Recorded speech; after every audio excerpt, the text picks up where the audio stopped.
The anime begins at a train station where our protagonist Natsu arrives by train but suffers from motion sickness. His friend, a talking cat named Happy, explains that it's a common occurrence for Natsu whenever he uses any mode of transportation.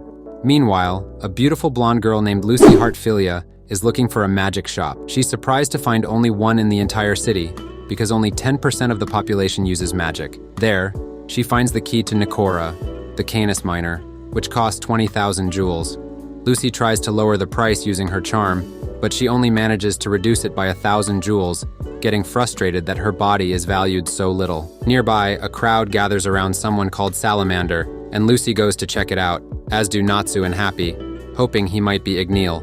All the women, including Lucy, are enamored with Salamander, but Natsu is disappointed because it's not who he was looking for. However, a group of girls attacks him for being disrespectful.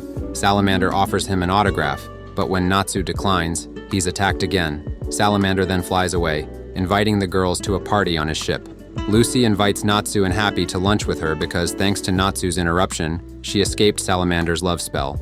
Lucy tells them she is a mage, though she's not in any guild yet. These guilds are places where mages gather to share jobs, and she wants to join one to be recognized as a true mage and earn good wages. Lucy then asks what they are looking for, and Natsu responds that they are searching for Igneel, a dragon. This surprises Lucy because dragons are hard to find, and she explains it would be strange to find one in the middle of a city. Lucy pays the bill and leaves, but when she turns around, she sees Natsu and Happy kneeling, thanking her for the meal. Lucy says it's not necessary because they saved her, but they feel it's not fair since they didn't intend to do so. Later, Lucy is in the park reading the weekly Wizard magazine and finds information about Fairy Tail, seeing a photo shoot of Mirajan and wondering if she could become a member of that guild. At that moment, Salamander appears and tells her he is a member of Fairy Tail, inviting her to his party again. If she accepts, he will talk to the master to let her in, so Lucy agrees. At night, Natsu and Happy hear from some girls that Salamander claims to be a member of Fairy Tail, which angers them, deciding to crash the party. There, during a toast, Lucy realizes Salamander's sleep magic and confronts him, but he calls his men. With all the women unconscious, Salamander refers to them as merchandise. To fight him, Lucy takes out her keys, but Salamander snatches them and throws them into the sea. Lucy breaks down in tears and loses faith in Fairy Tail, calling Salamander the worst type of mage. But then Natsu arrives, breaking through the ceiling thanks to Happy's ability to fly. When he grabs Lucy to escape, Happy gets tired, and they fall into the ocean. On the ship, Natsu is beaten by the villains because he's still dizzy from the movement. Lucy, who found her keys in the sea, summons Aquarius, a celestial spirit, because she is a celestial spirit mage who can summon spirits from another dimension. Aquarius warns Lucy that if she loses her key again, she'll be killed. Aquarius then uses her water urn to shoot it at the ship, bringing it to shore, trapping Lucy and Happy in the big wave. It seems Aquarius's real target was Lucy rather than the ship, and she asks not to be summoned again because she's going on vacation with her boyfriend, mocking Lucy for not having one. Back on the ship, Natsu is no longer dizzy because the ship is now stranded in the port. He reveals that he is a mage from Fairy Tail and won't allow anyone to misuse the guild's name. A sailor refers to Salamander as Bora, revealing his true identity. The fight continues and Bora attacks with fire, but Natsu eats it, as flames don't affect him since he's a fire mage. Natsu then uses his fire dragon's roar against the entire crew, showing that he is the real Salamander of Fairy Tail. Happy explains that Natsu has lungs that breathe fire, his scales can dissolve flames, and his claws control them, even being able to turn parts of his body into those of a dragon, thanks to a lost type of magic taught to him by Igneel, the Dragon Slayer magic. With his iron fist of the fire dragon, Natsu punches Bora and sends him flying, but in the process, destroys part of the city. When the guards arrive, Natsu grabs Lucy and runs, telling her to come with him if she wants to join Fairy Tail, something Lucy is more than happy to accept.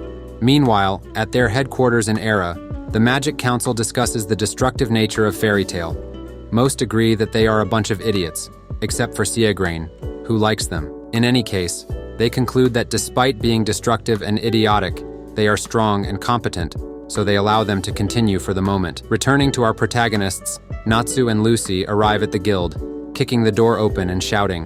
When the wizard who gave Natsu the wrong lead about Salamander accuses him of causing trouble in Harjan, Natsu kicks him, and they get into a brawl throughout the guild. Then Grey Fullbuster, a competent mage with the strange habit of taking off his clothes, arrives to fight Natsu as well, but he is stopped by Canna Alberona, the guild's biggest drinker.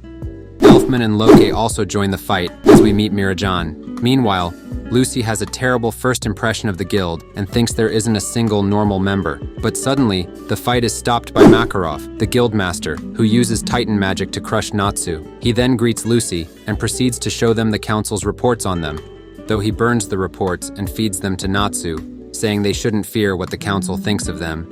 As long as Fairy Tail lives, they will be free. Lucy then receives her Fairy Tail stamp and goes to show it to Natsu, but she overhears Romeo Conbolt telling the master that his father, Macau, hasn't returned from a mission for a week. Makarov tells him not to worry because Macau is an adult and can take care of himself, but Romeo punches him in the nose for that. Natsu then slams the request board and leaves with Happy to search for Macau. Surprised, Lucy wonders why he got so upset, to which Mirajan explains that he probably identified with Romeo because Igneel, the dragon who raised him, also abandoned him when he was a child. So Lucy accompanies Natsu and Happy on their way to the mountain where Macau had his mission. However, Natsu obviously gets motion sick from the cart's movement. They stop, and the driver explains that he can't go any further. When Lucy complains about the storm and the low temperatures of Mount Hakobi, she summons Horologium, a spirit who lets her enter his body to keep her warm. Suddenly, while searching, they are attacked by Vulcan, who gets excited by Lucy's scent and kidnaps her. He takes her to his cave and starts dancing for her. After a while, Horologium disappears, but Natsu arrives just in time with a pathetic entrance to rescue her. They ask Vulcan where Macau is, and he shows them a hole in the wall. When Natsu looks in, he is expelled from inside the mountain, so Lucy summons Taurus. This spirit first comments on Lucy's excellent body and then starts fighting Vulcan, but before he can do anything, Natsu arrives with Happy's help and kicks Taurus in the face, thinking he is another monster. Vulcan grabs Taurus's axe to fight, but Natsu melts the axe and eats the drops to gain more energy and uses the fire dragon's iron fist to finally defeat Vulcan. At that moment, the monster transforms into Macau, who explains that he defeated 19 Vulcans but was caught by the takeover spell of the last one and ended up turning into one. 19 is a good number for Natsu, so he takes Macau back to the guild, where he reunites with his son Romeo, who was crying. Later, in her new apartment, Lucy wakes up and finds Natsu and Happy inside, so she kicks them out. Thinking she's being too harsh, they start to bother her, with Happy sharpening his claws on the wall and Natsu going through her private things, which earns him another hit. Lucy then prepares a cup of tea, hoping they will leave afterward, but they ignore her. Natsu asks about her celestial spirit keys, so Lucy shows them the ones she has, which are a total of 6. 3 are golden zodiac keys, and the other 3 are ordinary silver keys. After presenting them, Lucy remembers that she hasn't made a contract with her newly bought spirit, Nikora, so she lets them see how it's done. She then summons Nikora, the Canis Minor, a small white dog with a pointed nose, and names him Plu. And even though Natsu and Happy find it ridiculous, Lucy thinks Plu is cute and doesn't require much energy to summon. Lucy asks Nikora what days he can be summoned, as contracts are very important, and a celestial spirit mage never breaks their promises. Plu starts making some strange gestures and movements that only Natsu understands, which apparently means he's telling Lucy to team up with him. Lucy thinks it's a good idea because she already has a job, which is to steal a book in exchange for a reward of 200,000 jewels. But when she finds out that the person they are going to steal from is a pervert who likes blondes, she realizes she was tricked. However, Natsu reminds her that she can't break her promise. On the other hand, at the guild, Levy's team is looking for the job request to steal the book, but Mira Jane tells them that Natsu has already taken it. Levy is disappointed, but Makarov tells her it's better this way because the reward has increased to 2 million jewels, and therefore the risk has also increased. Meanwhile, Natsu and company arrive in the city and go to eat, but Lucy leaves because she has other matters to attend to.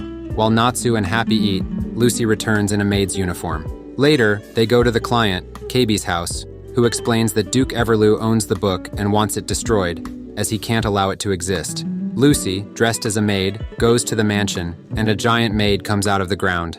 Lucy says she's there for the cute maid advertisement, and Duke Everlew appears to inspect her but rejects her because he finds her ugly, as his idea of beauty is actually horrible. So it's time for Plan B, which is to enter by force. As soon as they sneak in like ninjas, 4 maids attack them, but are scared off by Happy's mask. However, the giant maid, Virgo, attacks Natsu, but he counterattacks and defeats her. When they finally reach the library, Natsu finds the book and is ready to burn it, but Lucy stops him, discovering that the book is written by Kemu Zaleon, of whom she is a big fan and wants to read it. However, they are interrupted by Everlou, who demands they return the book, but Lucy ignores him and starts reading it. Everlou then summons the Vanish brothers. Lucy discovers the book has a hidden secret and asks Natsu to buy her more time to escape and learn more. Happy accompanies her, and Everlou pursues them while Natsu faces the Vanish brothers. They give him trouble as they are specialists in fighting fire mages, but when they attack him with fire, Natsu eats the flames and responds with a fire dragon's roar, defeating them and destroying a large part of the mansion. Meanwhile, Lucy reads the book to unveil its secret, but is attacked by Everlou, who orders her to reveal the secret of the book, Daybreak, under the threat of breaking her arms if she doesn't. But then Happy arrives and saves her, falling into the sewers. Lucy summons Cancer, a golden zodiac celestial spirit, and they continue fighting. Everlou reveals that he imprisoned Camus Zalion for 3 years to write the book. Everlou then summons Virgo, who surprisingly appears with Natsu. Lucy and Natsu join forces and defeat Everlou, but the destruction causes the mansion to collapse. Victorious, the team decides to take the book to the client, while Natsu feels proud of upholding Fairy Tail's tradition of causing chaos by destroying the mansion. Once at KB Mellon's house, Lucy says she understands why he wants to destroy the book, to protect his father's honor. KB admits that Camus Zalion is his father, and that he was angry at him for disappearing for 3 years. When Camus finally returned, he swore never to write again and cut off his arm. Shortly after, he passed away, and KB's anger turned into remorse, making him want to destroy the book to save his father's honor as a great writer. KB lights a match, but suddenly the wind blows, the book lights up, and the letters on the cover rearrange from Daybreak to Dear KB. Then, the rest of the words start to rearrange too, and Lucy discovers that the book was actually written for KB. Natsu then tells KB that he owes them nothing, as their job was to destroy the book, and they didn't. Lucy protests, but Natsu believes taking the money without completing the task would harm Fairy Tail's name. Besides, KB had no money and was just using the house to trick them into completing the job. Afterward, they return to the guild, all inside Horologium to cross a swamp that serves as a shortcut. At that moment, they hear someone in the bushes. Natsu attacks, but it turns out to be Gray, who was just answering nature's call in the bushes. The two argue but calm down when Gray tells them that Urza Scarlet is returning to the guild, so they need to hurry back. Natsu, Gray, and Happy are somewhat scared, and explain to Lucy that Urza is the strongest and most feared woman in Fairy Tail, capable of splitting a mountain in half. They are then ambushed by a group of wizards who want to eat Happy, so Natsu and Gray easily defeat them without using magic and tie them to a tree. One of them mentions something about lullaby, and at that moment, a giant shadowy hand pulls the tree and the wizards underground. Later, in Magnolia, the citizens look on in amazement at a young, beautiful woman with red hair and armor walking through the city with a giant horn. But before introducing her, we see Natsu, Lucy, and other guild wizards who need money, so they start looking for some jobs. Mira Jane explains to Lucy how the guilds divide the work, the leadership of the Magic Council, the League of Masters, and the dark guilds that do not adhere to the rules and regulations of regular guilds, engaging in criminal activities. Then, as Natsu resumes his argument with Gray, Urza finally arrives at the guild with such an imposing presence that Natsu and Gray pretend to be playing as friends, along with the rest, which surprises Lucy greatly.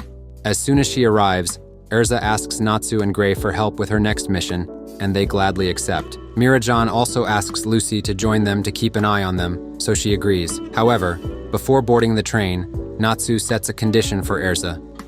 He will help her if she agrees to fight him after the mission, to which she consents. Once on the journey, Natsu experiences his usual motion sickness, so Urza knocks him out to make the trip easier. Urza then explains the mission, mentioning how she learned about the name Erigor and the discussions among Eisenwald members. She tells them they are going to face another dark guild, Eisenwald, which is planning something bad with an item called Lullaby, and they must stop them. Urza plans to confront them directly, but feels she can't take down an entire guild alone, which is why she asked for their help. Upon arriving at Omnibus City, they realize they forgot to take Natsu off the train. Urza feels guilty and asks to be punished, but no one dares to do so. Meanwhile, a member of Eisenwald Kageyama approaches Natsu, kicks him in the face, and calls legitimate guilds flies. Natsu tries to resist, but the train's movement overwhelms him, and Kageyama uses his shadow magic to attack him. Suddenly, the train stops because Urza triggered the emergency alarm at the station, so they could catch up and find Natsu. At that moment, with the train stationary, Natsu manages to get up and sees a strange flute with a three-eyed skull. Kageyama panics because Natsu saw the flute, and the conductor resumes the journey. This makes Natsu sick again, and he flies out the window, colliding with Gray, who was in Erza's magic vehicle. Natsu explains what happened, and Erza gets angry at him for not stopping Kageyama. Natsu also mentions the flute, and Lucy is surprised as she has read about it before.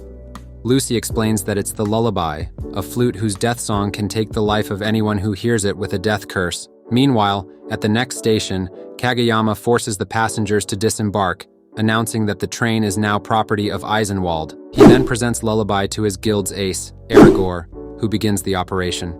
In Clovertown, guild masters are having their annual meeting. Bob, the master of Blue Pegasus, and Goldmine, the master of Quattro Cerberus, discuss Fairy Tail's actions with Makarov. But Makarov is very proud of his people.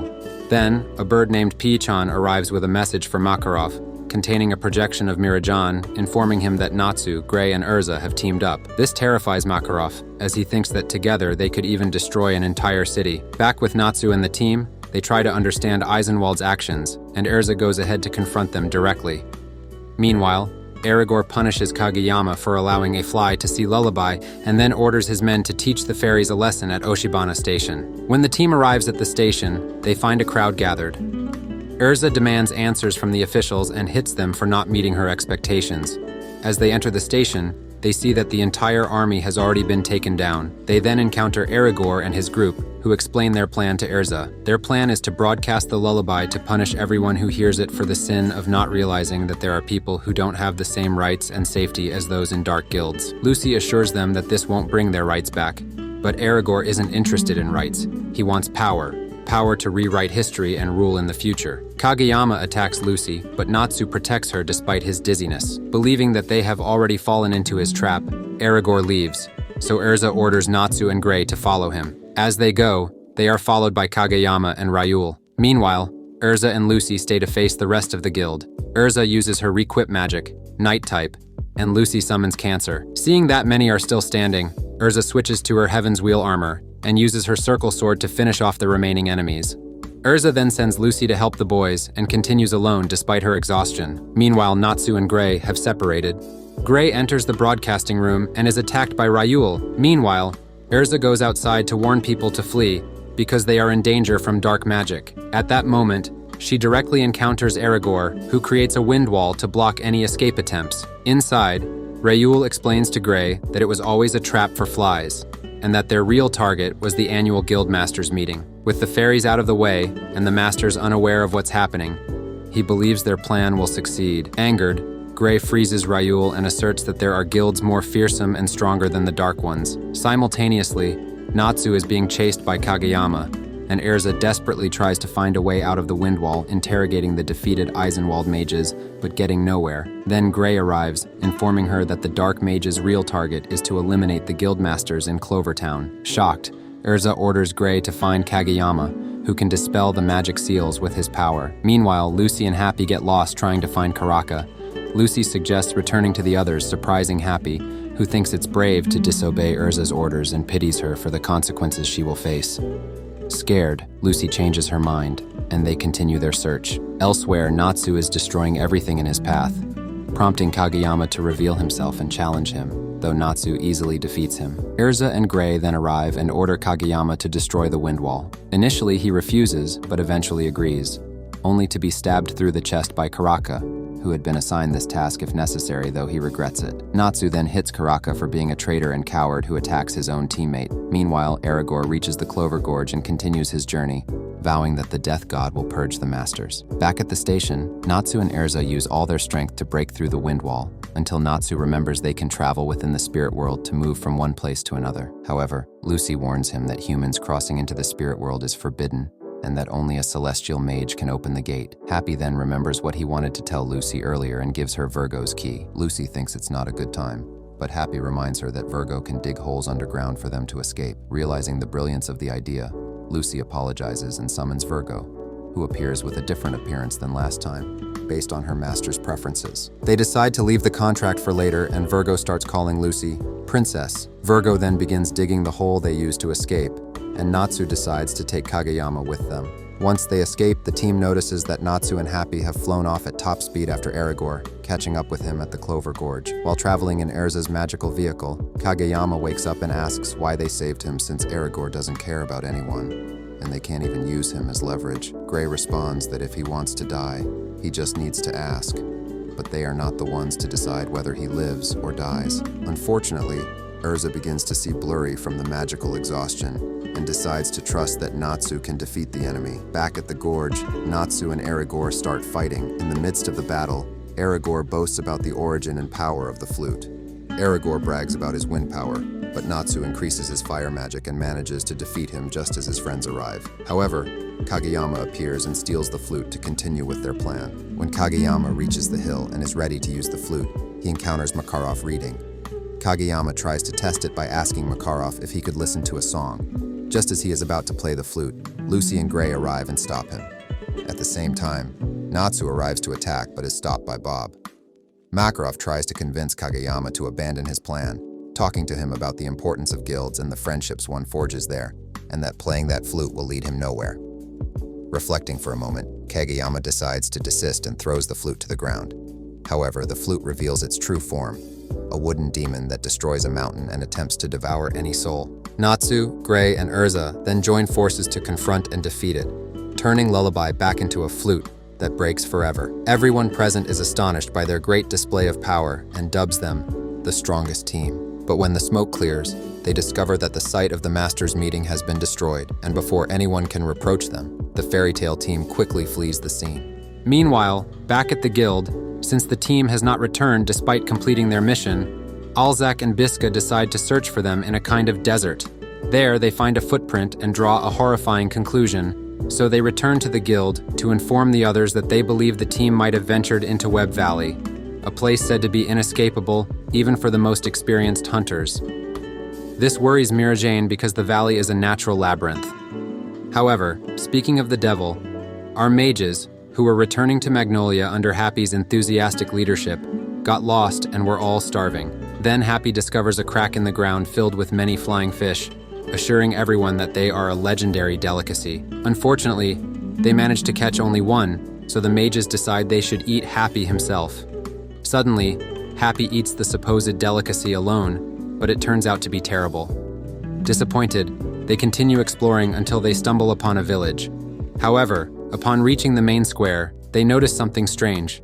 There isn't a single inhabitant. Still, driven by hunger, Natsu and Gray break into a random house searching for food and find a table set with hot meals. But before they can taste it, Erza stops them because something feels off in the village. Instead, she sends everyone to look for edible mushrooms outside the village. Once alone, Erza and Makarov begin investigating and discover that all the inhabitants vanish suddenly, leaving behind clothes on lines and food on the stove. But when Makarov gives in to hunger and starts eating, Erza catches him and forces him to continue investigating. They then find a strange crack dividing the town in two, which seems to have a specific function, as there is a space between buildings designed for it. Meanwhile, Natsu, Gray, Lucy, and Happy head into the forest. As Gray and Natsu eat everything without concern, Happy warns Lucy that Natsu is about to eat a poisonous mushroom called the laughing mushroom. Though Natsu doesn't eat it, much to Happy's disappointment, he consumes so many mushrooms that a giant one sprouts from his head. When Gray tries to mock him, he finds a mushroom growing on his head too. At that moment, Happy finds a gigantic mushroom and wants to take a big bite, despite Lucy's advice, as she is fed up with mushrooms. Unsurprisingly, a mushroom grows on Happy's head as well, but since it's no longer funny because it happened to the other two, he dramatically cries to Lucy. Back in the village, Erza and Makarov find more strange cracks and hear a loud rumbling that echoes through the town, which also catches the attention of the group in the forest. However, before they can move, the mushrooms on their heads disappear instantly, except for Happy's. When everyone finally reunites, the noise intensifies, and the buildings start to distort and emit a red light. Makarov suggests heading to a higher place to get a better view and understand what's happening. They climb to the top of a hill and see the entire village transforming into various monsters over a magic circle. Apparently, this village was occupied by dark mages, and the cracks formed a forbidden magic circle called Alive, which has the ability to give life to inanimate objects. Nevertheless, hunger clouds our heroes' judgment, and instead of seeing monsters, they see food, so they start attacking and cooking them in various ways. Once the monster food is ready, they prepare to eat. But regardless of their preparations, it always tastes horrible. Then suddenly, the magic circle activates by itself, and the monsters reanimate from the food, forcing the mages to fight them again, this time aiming to destroy them completely. However, the magic circle's self-destruction activates senselessly, and the monsters disappear, engulfing the mages in the destruction, though they survive. Subsequently, the villagers reappear from the monsters, revealing they were all members of the Dark Guild, and that they had created the monster, which then took control and subjected them to its will. Makarov promises not to report this to the council if they vow never to use forbidden magic again, a proposal the villagers accept without hesitation after their bad experience. The next day, Urza realizes that it was Makarov who saved them from the self-destruction by nullifying the magic circle and undoing the takeover that was controlling the villagers. This growing number of dark guilds worries the Magic Council, but as always, they end up talking about Fairy Tale. Seagrain is grateful that they were able to take care of Eisenwald, while others are irritated and repeatedly mention how destructive the fairies are, leading to the decision to make them pay. Meanwhile, in Magnolia, Lucy writes a letter to her mother, and when she remembers the Eisenwald incident, she expresses her joy at being part of the strongest team in Fairy Tale. But when she finishes writing, Gray appears behind her without clothes, as he came to get her to watch the promised battle between Natsu and Erza together. Upon arriving at the battlefield, everyone debates who the strongest wizard in the guild is. Gray and Elfman mention Mistigan and Laxus Dryer, but without a doubt, they proclaim Erza as the strongest woman. The fight then begins, and Erza showcases her Fire Empress armor, which halves the effectiveness of flames. But just as they are about to clash, a messenger from the council interrupts the fight and arrests Erza. All the wizards leave annoyed, but no one says anything because they cannot oppose the council. Natsu, who had been transformed into a gecko and captured in a jar, insists on being freed and returned to his original form. However, Mirajan and Makarov won't let him out for fear he might do something foolish against the council. Meanwhile, Erza is received at the Fiore National Council branch by a thought projection of Seagrain just before entering the courtroom, where he asks her to keep the secret about their past for the sake of both of them. And once she enters, her trial begins. Back at the guild, Lucy sides with Natsu and thinks they should leave immediately, but Makarov warns them they won't make it in time. And after Natsu complains loudly, Makarov breaks the jar, and they discover that the gecko is actually Macau, who owed Natsu a favor, while the real Natsu had already left to rescue Erza, causing everyone to panic. Then, when the council declares Erza guilty, Natsu appears dressed like her and destroys half the hall. Because of this, both are locked in a cell, but Erza explains to Natsu that the arrest was just a show, as the council condemned her to make it seem like they actually enforced the law. And although she is angry with Natsu, Erza thanks him for his concern later. The next day, the two return to the guild, and Natsu wants to continue the fight, but Erza is not in the mood. Nevertheless, Natsu lunges at her, but she hits him directly in the stomach and defeats him, making him the object of the guild's jokes. However, everyone suddenly falls asleep except for Makarov. Then, a hooded figure enters and introduces himself as Mistogan, takes a job from the board, and leaves, waking everyone up afterward. Due to this ability to make everyone sleep, only Makarov knows what he really looks like, although Laxus appears from the second floor and boasts about also knowing. Minutes later, Natsu wakes up and challenges Laxus to a fight, but before he can reach him, Makarov stops him with a punch and tells him that no one is allowed to go to the second floor without his permission. Sometime later, Lucy asks Mirajan why the second floor is off limits, to which she explains that this is where they keep the S-class requests, and that only a wizard of that level can take them. Later, when Lucy returns home, she finds Natsu and Happy exercising in her room. Lucy wants to throw them out, but they show her an S-class request. And although Lucy doesn't want to go, Natsu and Happy leave it there on purpose. Lucy reads it and realizes that the reward includes one of the 12 golden zodiac keys, immediately changing her mind. Meanwhile, Mira Jane informs Master Makarov that the request is missing, leaving him shocked. Then, while debating who stole it, Laxus says he saw a cat with wings do it, making everyone realize who it was. Laxus asserts that this offense is grounds for expulsion from the guild if they manage to return. When Makarov asks him to go stop Natsu, Laxus refuses, saying he has a job to do. So, Gray volunteers to bring him back. Meanwhile, Natsu, Lucy, and Happy arrive at the port city of Harjan, where all the sailors refuse to take them to the island because it is bad luck. While they continue searching, they are found by Gray, who warns them that if they don't return, they will be expelled. But Natsu refuses, and they begin to prepare to fight as usual. At that moment, The last sailor they asked for a ride realizes they are wizards and immediately offers to take them to Galuna Island. This distracts Gray, and Natsu takes the opportunity to knock him out and tie him up, taking him with them so he can't return to the guild and report them. On the way to the island, the sailor introduces himself as Bobo and shows them the results of the curse on the island, revealing his left arm, which looks like that of a demon. When the island comes into view, the team discovers that Bobo has disappeared, leaving them alone to face a giant wave that engulfs them. Moments later, Lucy wakes up on the island shore and finds the rest of the team. Since they are already there, Gray agrees to help them. Additionally, if they complete the mission, a good recognition from the master awaits them. Continuing on their path, the team arrives at the village that requested help. To their surprise, all the villagers have body parts like those of demons. The village chief, named Mocha, tells them that since the moon turned purple, they have been cursed. When the moon shines intensely, they completely transform into demons. Although they revert to their human forms the next morning, sometimes someone loses themselves completely and loses their mind, forcing the villagers to sacrifice that person for their own protection. Therefore, the villagers ask Fairy Tail to destroy the moon to stop the curse. The next day, the team sets out to explore the island in search of a way to end the curse without destroying the moon. At that moment, they are attacked by a giant mouse in a maid uniform. While Lucy and Happy hide inside Horologium for protection, Gray creates an ice track causing the mouse to slip and fall. They then find an ancient temple and enter. There, Natsu takes off his shoes to test it, but the ground collapses, and they fall into a secret underground cave where they find a giant demon imprisoned in ice. Upon seeing it, Gray is shocked and nervous. It is Deliora who ravaged his country 10 years ago. To stop and seal Deliora in that ice tomb, his teacher gave her life. They hear voices approaching and hide.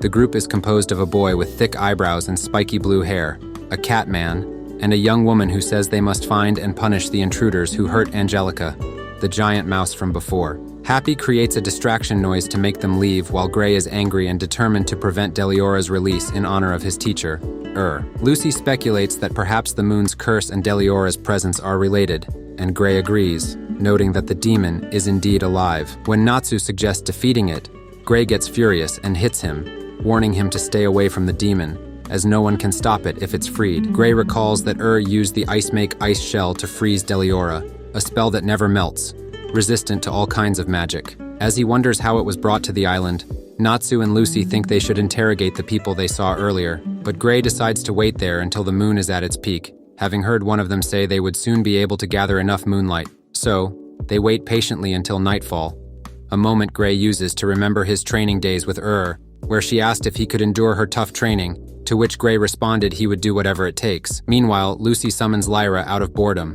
The spirit asks why she doesn't call her more often, to which Lucy replies that she can only summon her 3 days a month.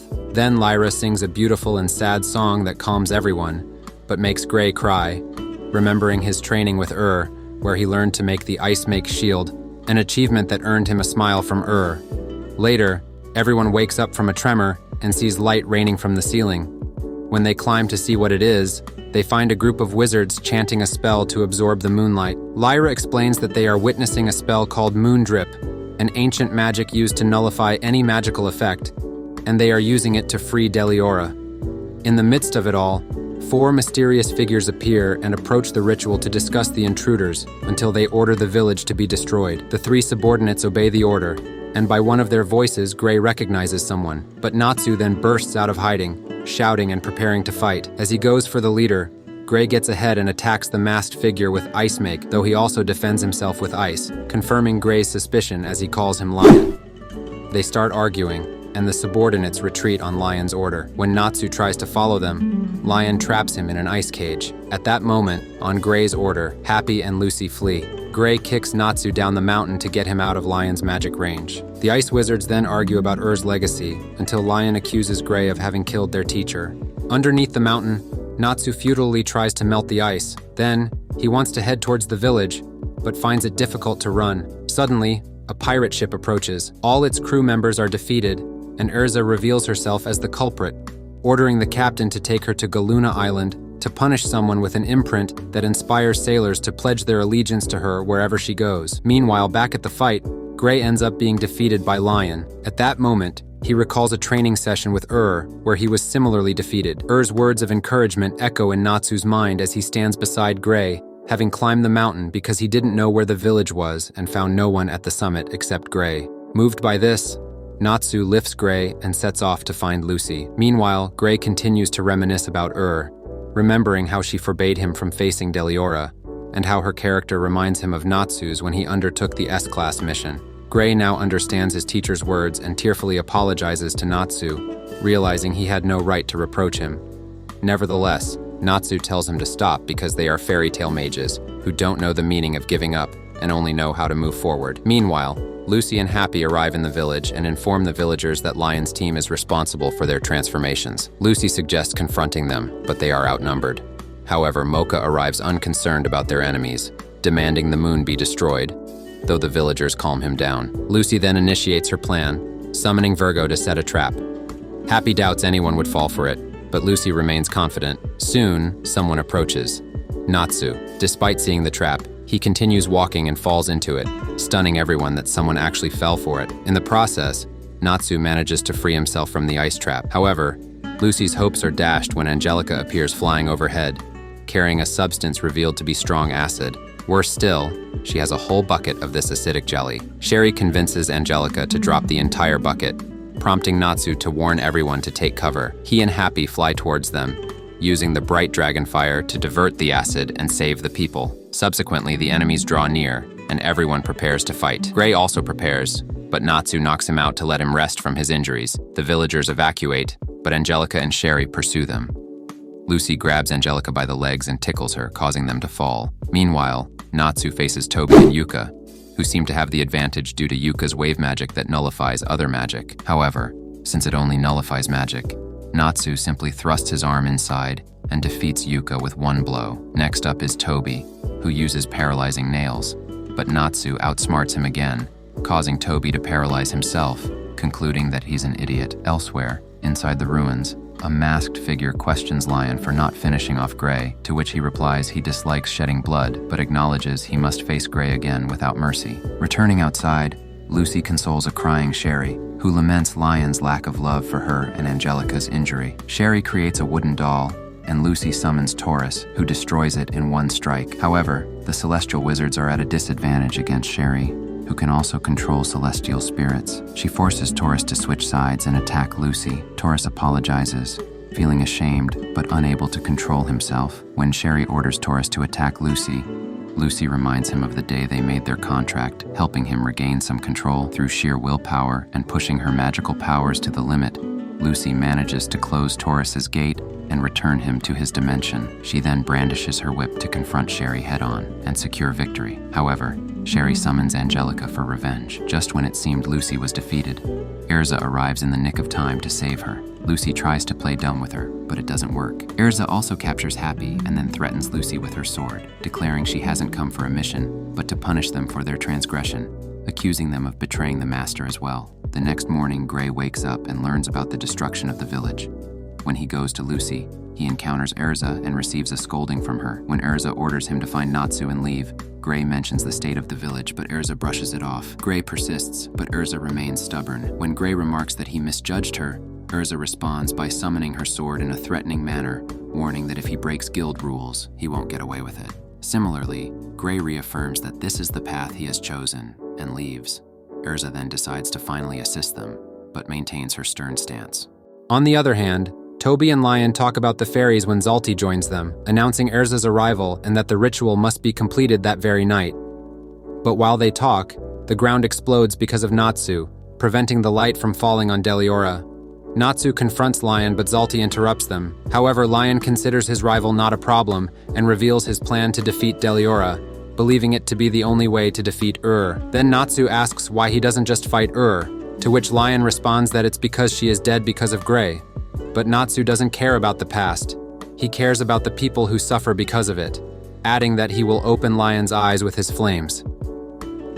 Meanwhile, Gray explains to Erza, Lucy, and Happy that Lion believes that if he defeats Deliora, he will overcome but he doesn't know that, in fact, is alive. Gray then recalls his childhood when he lived in the city of Isvan until Deliora arrived and destroyed everything and everyone, including his parents. Gray was the only survivor until he was found by and Lion. Gray took on the task of digging graves for his parents, and swore in front of them that he would not forgive Deliora. This was his motivation to ask to accept him as her apprentice to take revenge, beginning his training period with She explains that his training will be tough, but Gray shows determination to do whatever it takes to become stronger. Then makes him take off his clothes, and although Gray protests because they are surrounded by snow and it's cold, he eventually does so reluctantly when he sees Lion doing the same. The idea is that to control the cold, one must first become one with it. That is the foundation.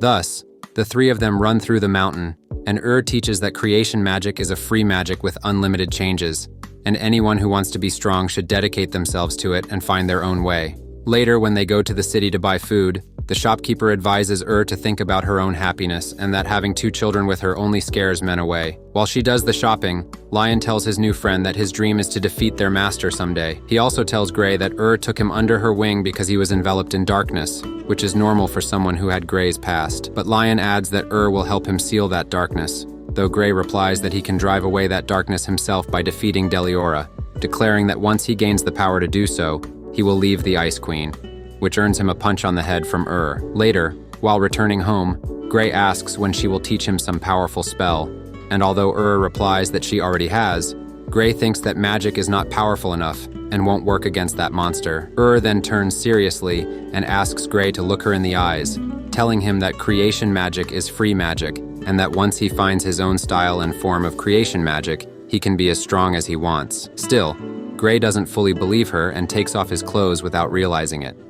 Scolds him for this, but Gray blames her for getting him used to it, which earns him another punch that sends him flying. Unwittingly, this would become a lifelong habit. Lion laughs, and blushing because all the villagers saw, orders them to go back home. But on the way, Gray hears some travelers talking about Deliora, saying that the demon has gone north towards the city of Brago, so Gray decides to go that very night to defeat it. And Lion try to stop him, and tells him that his powers are not strong enough to defeat it. Nevertheless, Gray doesn't listen, and says that if he dies, it will be her fault for not teaching him stronger magic, leaving in the end without looking back. Back in the present, we see the team heading to the ruins, but upon arrival, they are surprised that it is tilted and immediately realize it was Natsu's doing, as he is the only one capable of doing something so ridiculous and thoughtless. However, Lion's allies attack them to prevent them from interfering with their plans.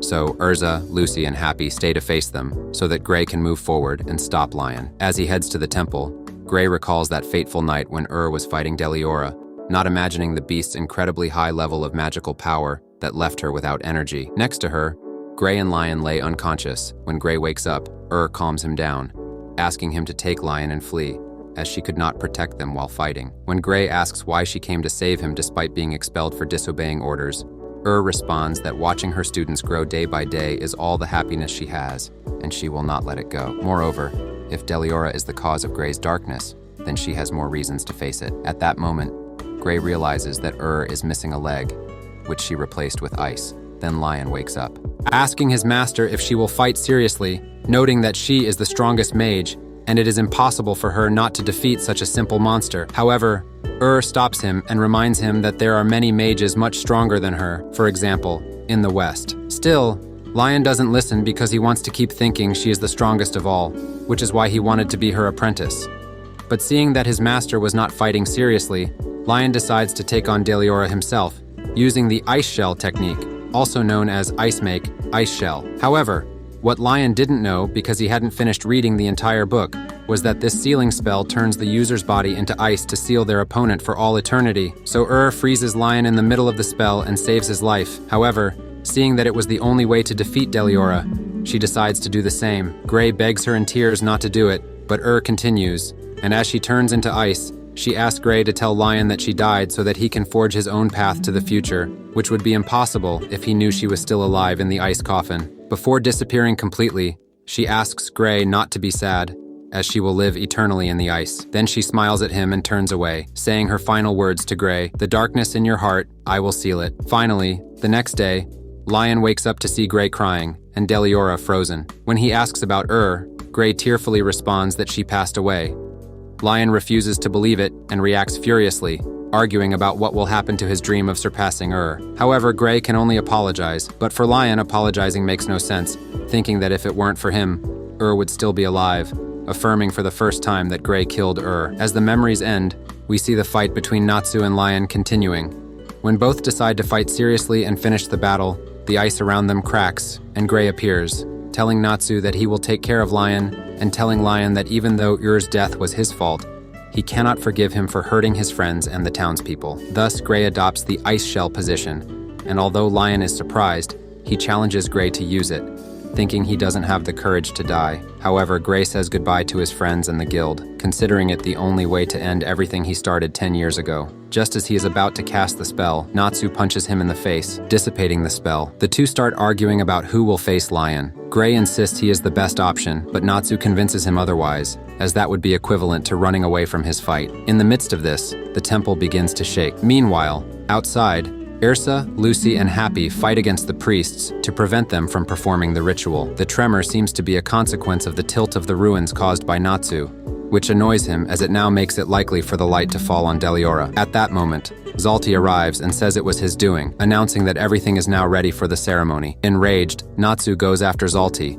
leaving Gray alone with Lion. Once alone, Gray tries to persuade Lion not to resurrect Deliora, telling him the truth about Ur's battle, where the spell turned her body into ice, meaning the ice is herself, and melting it would be killing her. Still, Lion attacks unexpectedly, revealing that he already knew how the spell worked but considers the ice to be just remnants of his master and not her entire body. Angered, Gray hits him hard and decides not to try to save him anymore. Since Lion doesn't want to waste magic to be able to fight Deliora, they decide to use their fists. Simultaneously, Natsu asks Zalti how he repaired the ruins, to which he responds with a demonstration, destroying a piece of the roof and reconstructing it with ancient and forgotten magic, the Arc of Time. After saying this, he disappears, returning to Gray while he is losing the fight. He recalls when he fought with Natsu as children. Even though he was winning, Natsu always got up and kept going.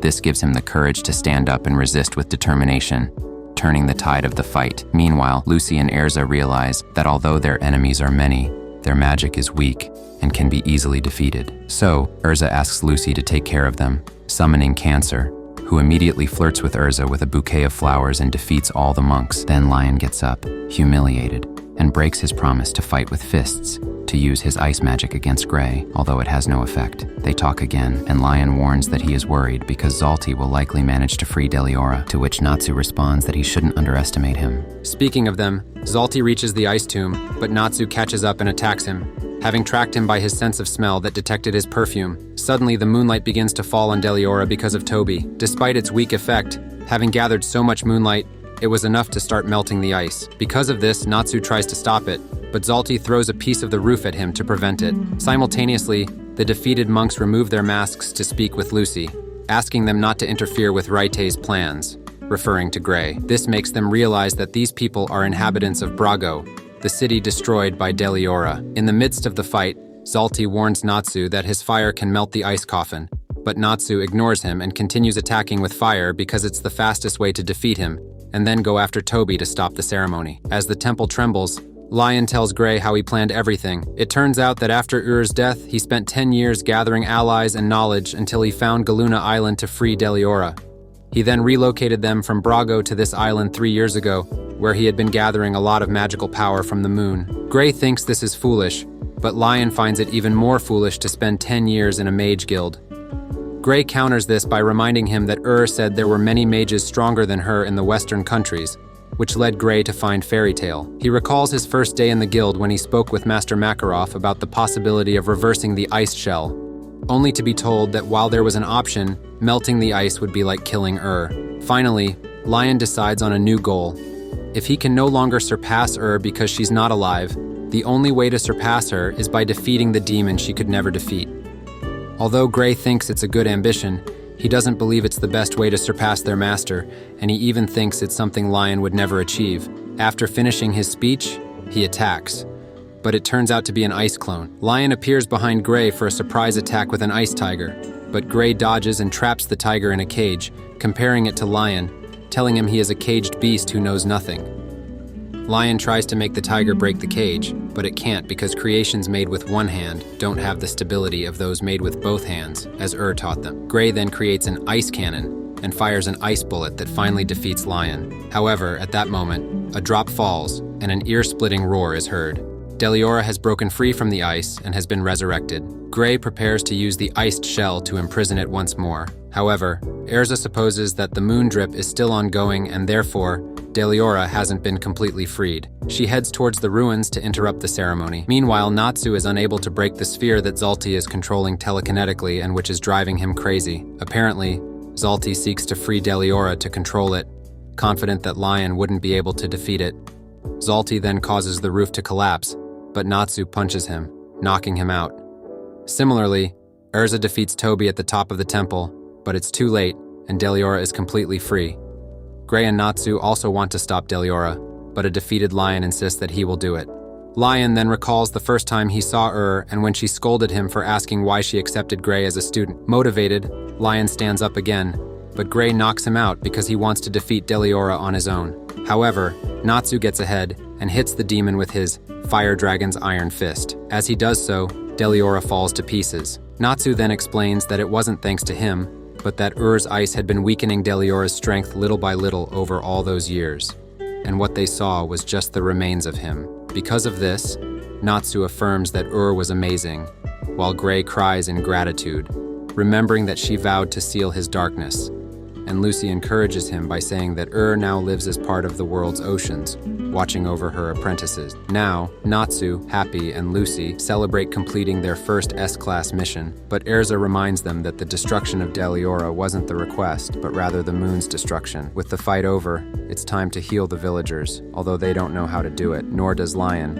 as during the 3 years they were there, the villagers never approached them. It's also noteworthy that none of his team was affected by the moonlight in the same way. Gray then suggests Lion join his guild, but Lion declines and returns with his team to the village, which is surprisingly restored, supposedly Zalti's doing, according to Natsu. Erza gathers everyone in the town and explains that destroying the moon will be easy, but she falls into Lucy's trap. She gets up and acts as if nothing happened and asks the villagers why they didn't investigate the ruins. It's because every time they approached, they found themselves back at the village entrance, something they didn't mention earlier because they assumed they wouldn't be believed. Then, Erza re-equips and prepares to destroy the moon, with Natsu, but Gray, Lucy, and Happy are a bit scared. Erza's plan involves throwing her lance, which Natsu further propels with his fire. They manage to destroy it, but then it's revealed that it wasn't the moon causing the villagers' mutation, but rather a transparent membrane created by moon drip, which also gave them that purple effect and induced amnesia. Thus, it's revealed the villagers had always been demons, their memories manipulated to believe they were human. They recall their history and why they couldn't approach the ruins due to their darkness nature. Later, Bobo enters the village.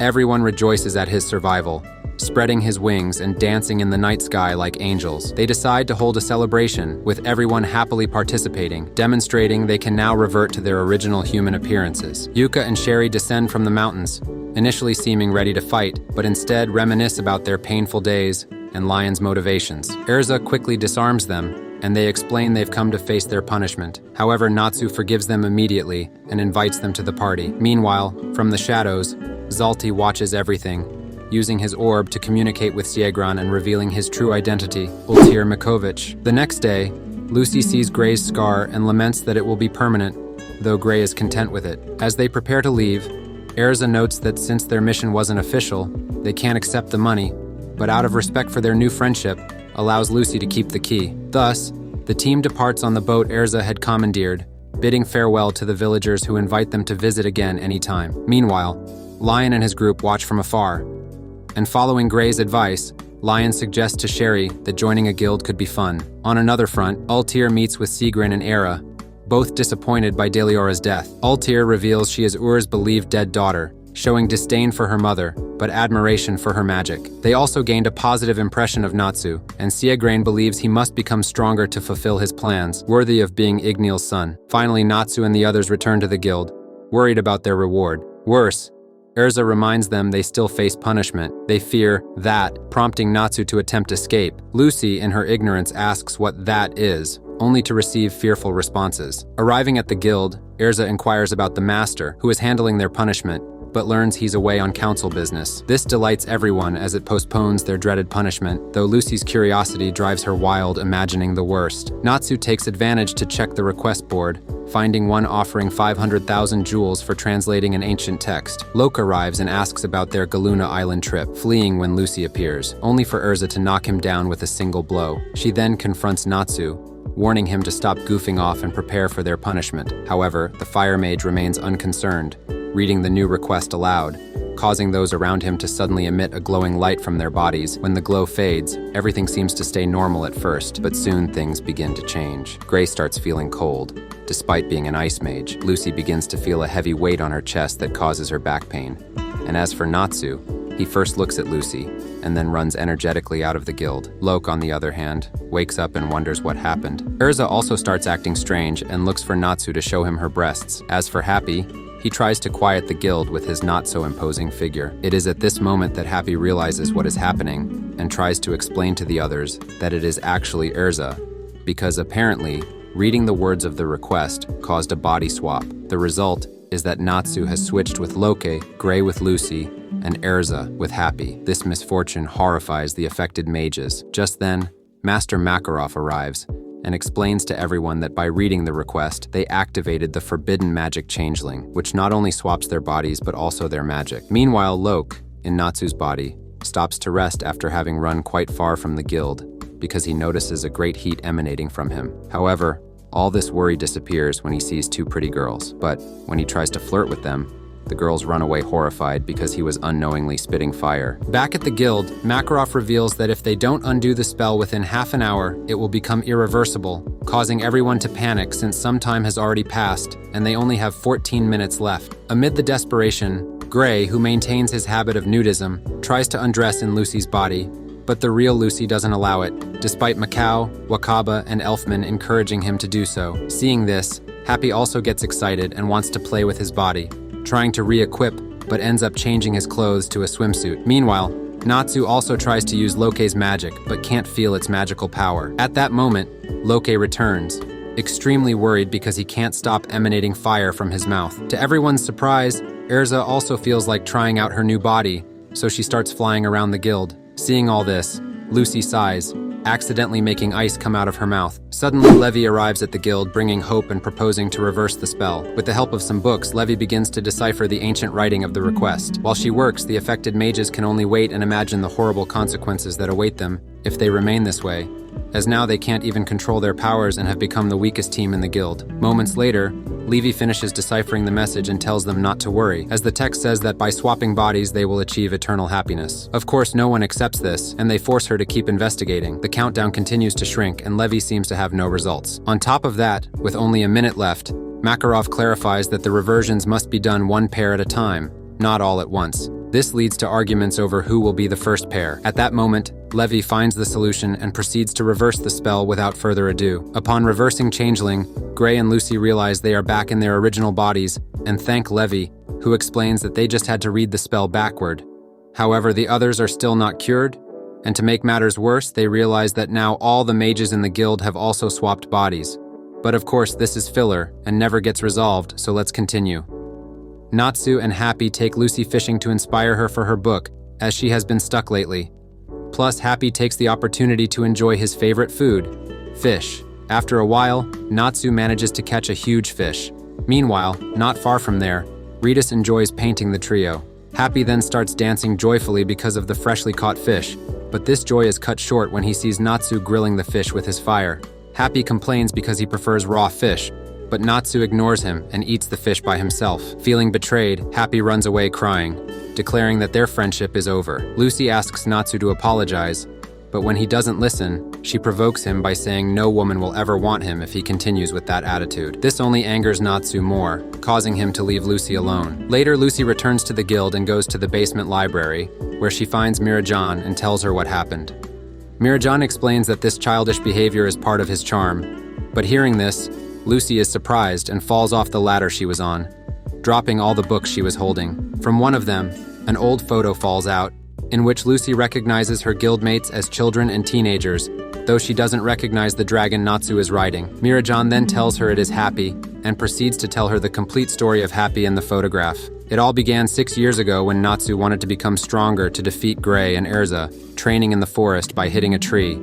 At that moment, a white and blue egg fell thanks to a hit, which Natsu recognized as a dragon egg and brought to the guild. He showed it to everyone, but no one seemed to care, and some even wanted to eat it. Natsu wanted to raise it, but was too impatient and asked Makarov to speed up its hatching, but there was no magic capable of that. Then, Erza explained that all he had to do was incubate the egg, but at that moment, a young Mira Jane appeared to confront Erza, with a character very different from the present, much like Natsu and Gray. Seeing them, Natsu declared that he would become stronger to face them both, and these words reached Lisana's ears, who told him no woman would want him if he continued with that attitude. The same words Lucy says to him in the present. Nevertheless, Lisana offered to help Natsu incubate the egg, telling him that all they needed to do was keep it warm. But since Natsu was unable to warm the egg without burning it, Lisana had to use her magic to transform into a bird and hatch it. Seeing his sister's ability, Elfman lamented that he could only transform his arm. Some days later, the egg began to move and escaped from Lisana's hands to get closer to Natsu, so both thought it was because the egg wanted to be warmed by him. They decided to build a shelter to live there with the egg, pretending to be a family where Natsu was the father, Lisana the mother, and the egg their child. Over time, the two began to get to know each other better, discovering things like Lisana's siblings, Mirajan and Elfman, were excellent cooks. With growing trust, Lisana even jokingly told Natsu that she would become his wife when they grew up. One night, someone broke into the shelter and stole the egg. Upon waking up, Natsu panicked and ran to the guild, thinking it was someone from the guild, causing a commotion and even sparking a fight between Erza and Mirajan. However, Elfman appeared with the egg, saying he had taken it because it must have been cold at night, so he took it to keep it warm. Natsu was relieved and recovered the egg. At that moment, the egg began to hatch. Seeing this, Erza, Mirajan, and others who were also fighting stopped to watch. Then, from the egg, emerged a winged cat that immediately perched on Natsu's head. The fact that its appearance cheered up all the mages in the guild led Lisana to tell Natsu that the cat brought happiness, which is why Natsu came up with the name Happy. When he told him his new name, Happy responded with his first word, his classic I. Meanwhile, in a corner of the guild, Ritas observed the scene and decided to capture it in a painting, but given Natsu's insistence that it was a dragon egg, he drew Happy as a dragon instead of a cat. Thus, Mirajane finished telling Lucy the story, helping her understand many things about the guild, as well as how the guild's mages were in the past, since most had changed quite a bit. Meanwhile, back in the forest, Natsu reflects and remembers how Lisana had made him and Happy reconcile after another fight in the past, so he decides to make peace with his friend by gifting him a bunch of fish. While Lucy wonders if those two have reconciled,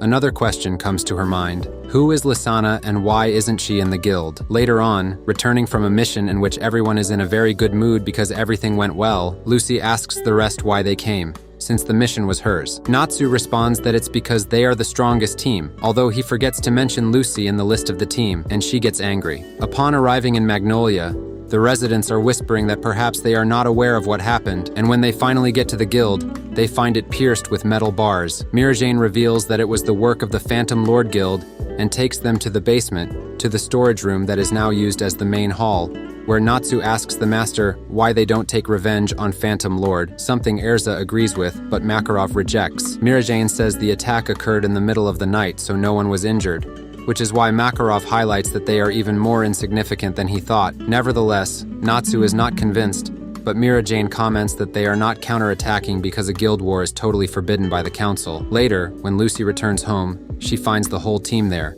because, according to them, in times of war, it's best to stay together. Meanwhile, Levy's Shadow Gear team is attacked by surprise to maintain silence. Back at Lucy's apartment, Erza explains about guild skirmishes, although these situations never amounted to much. Gray mentions that both masters, Jose Porla of Phantom Lord and Makarov, are Saint Wizards. When Lucy asks about that title, Erza explains that it is a prestigious title granted by the president of the council, a title also held by Seagrain. Both guilds are on par, and both masters are approximately at the same level, but Phantom has S-class mages like Element and Gajil, the Iron Dragon Slayer, who was responsible for the guild's destruction. Upon hearing this, Lucy thinks that if he is an Iron Dragon Slayer, then maybe he eats iron just like Natsu eats fire. Speaking of the devil, in the Hall of Phantom Lord, Gajil enjoys a meal of iron when he is interrupted by an ally, whom he hits for disturbing him while eating. Jose then arrives and congratulates him on his work. Gajil mentions that the trash will not react to this, so he left an extra gift. While Jose is delighted,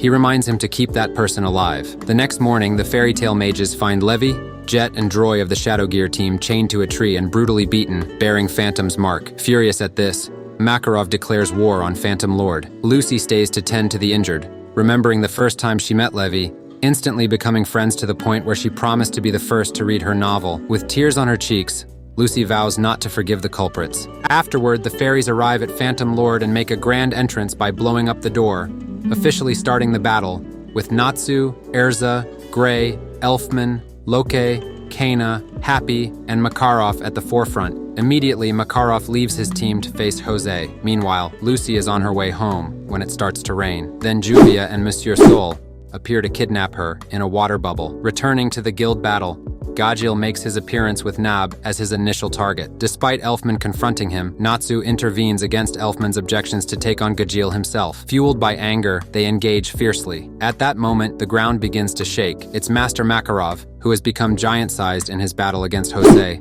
However, it's revealed to be a thought projection, as the real Jose had fled the guild out of fear of retaliation. Nonetheless, Jose reveals he has kidnapped Lucy, questioning if they even know who she is. Enraged, Makarov warns Jose not to touch her, but Arya appears from behind, draining Makarov's energy and forcing him to fall to a lower floor, dampening the spirits of the other fairy tale mages.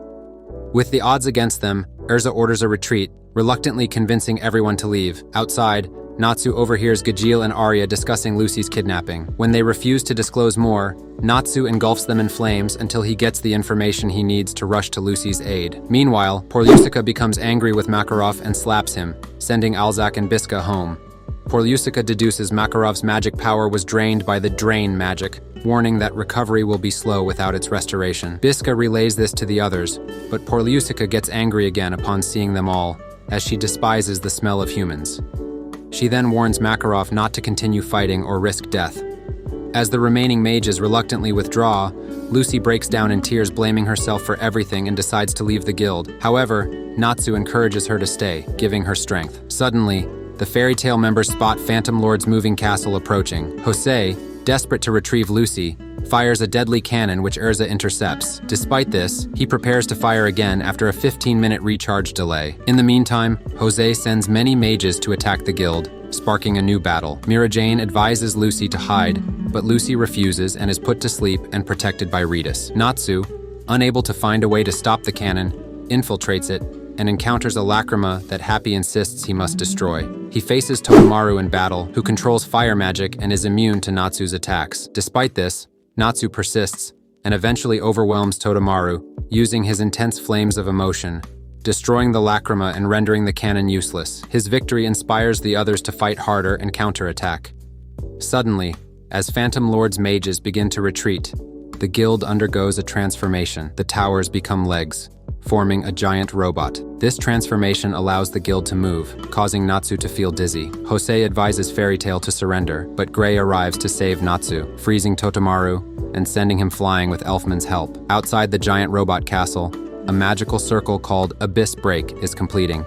The Fairy Tail members must hurry to find its power source to stop it within the next 10 minutes, according to Mira Jane. Kana tries to console Mira Jane, reminding her of Elfman's strength as a fairy tale wizard, but Mira Jane remains worried. Kana encourages her, recounting how her brother kept pushing forward after their loss. Determined to advance, Mira Jane uses a strategy, disguising herself as Lucy to approach Jose, but he sees through the deception, leaving Mira Jane feeling powerless. Simultaneously, Elfman confronts Soul of the Element 4, starting a fight while Mira Jane is kidnapped by Jose as punishment for trying to deceive him. It appears the only way to stop the robot is by defeating the Element 4 mages. However, Soul proves to be superior to Elfman, exploiting Lysana's incident to confuse him. Instead of backing down, this infuriates Elfman, who attempts a full-body transformation using Take Over, yet Soul conjures multiple statues of Lysana, shattering Elfman's will to fight. Seizing the opportunity, Soul strikes Elfman, sending him flying into a wall where he witnesses Mirajan being crushed. Soul belittles Elfman and threatens to show him his older sister's death, intending to subject him to eternal torture with his ultimate magic, Merci la vie. In that moment, Elfman recalls his parrot's burial and Lysana consoling him. He then remembers the mission where his sister died and how he tried to stop her. However, his vision clouds as he sees himself as the beast who took Lysana's life. She tried to reason with him, but the beast had total control and continued to strike her until the end.